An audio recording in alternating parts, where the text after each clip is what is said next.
Historical romance, River of Stone, written by Kathleen Hope, narrated by Theresa Stevens. Table of Contents. An Officer's Wife, page 3. A Flash of Lightning, page 6. Invited to Tea, page 9. Bare Sleeves and Shoulders, page 11. The Newly Enlisted Gentleman, page 13. A Sunday Sermon, page 16. A Picnic at the Fort, page 18. Not What He Appears, page 20. A Terrible Accident, page 24. The Wild River, page 27. Chapter 1. An Officer's Wife. Near Fort Huachuca, Arizona Territory, September 1885. Rose, if you looked any more prim and proper, everyone would think you were a princess. Lavender, if you looked any more boyish, everyone would think you were my brother. Both girls looked at each other as they sat side by side on the driver's seat of the buckboard, and then laughed. But as her sister drove the buckboard down the road from Thunder Ranch into the little town of Buna, Rose Victoria Fields had to admit that it was true.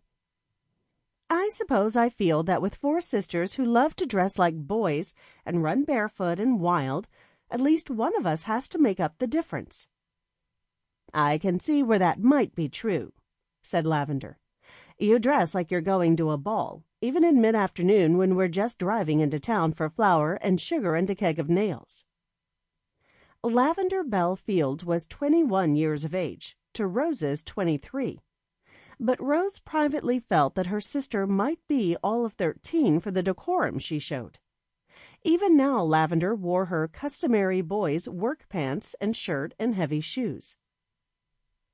But I did at least braid my hair today for our trip into town.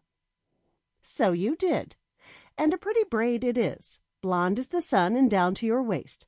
If I would just wear a dress and nice dainty boots, but I do. Sometimes. I wore my favorite silk gown to the dance at the fort 2 months ago.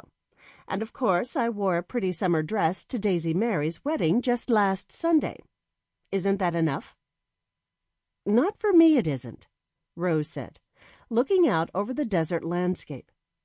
I want to find an officer and marry him, and I don't think officers are attracted to girls who dash about like schoolboys. Why does everyone keep saying that? Said Lavender with some exasperation. We live on a horse ranch. Our father's business is breeding horses for the army. We have no brothers, and we're needed to ride and work. We can't do that in little silk dresses. No, but we also need to find good husbands, and we can't do that dressing like boys. For heaven's sakes, I'm tired of hearing that, too. Daisy Mary dressed like a boy nearly every day, and she just married Captain Andrews.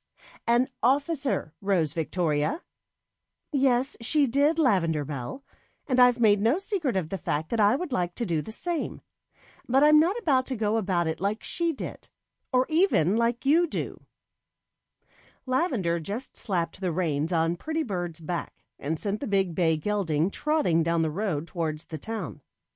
Rose was happy to let her drive, even though Pretty Bird was Rose's horse. She found that the reins did leave marks on the white cotton gloves that she loved to wear when going out. Her long light brown hair was neatly braided and pinned up beneath her blue bonnet, which matched both her muslin dress and her eyes. And she knew that Lavender was right when she said that Rose felt obligated to be the most feminine of them all, when she was surrounded by tomboys for sisters. The other two, Marigold Eleanor and Violet Ann, weren't much better, and so Rose did all she could to show that a Fields girl could indeed be a lady, and not just when it was a formal occasion. As well, she truly hoped it would help her find what she wanted most, a U.S. Army cavalry officer to marry. So, Rose, Lavender said as Pretty Bird jogged along, did I see you waltzing with Lieutenant James Forrest at Daisy's wedding? Rose smiled. I'm surprised you noticed anything besides the dozen or so young men you were waltzing with. And why shouldn't I dance with them? It was Daisy's wedding. Sample complete. Ready to continue?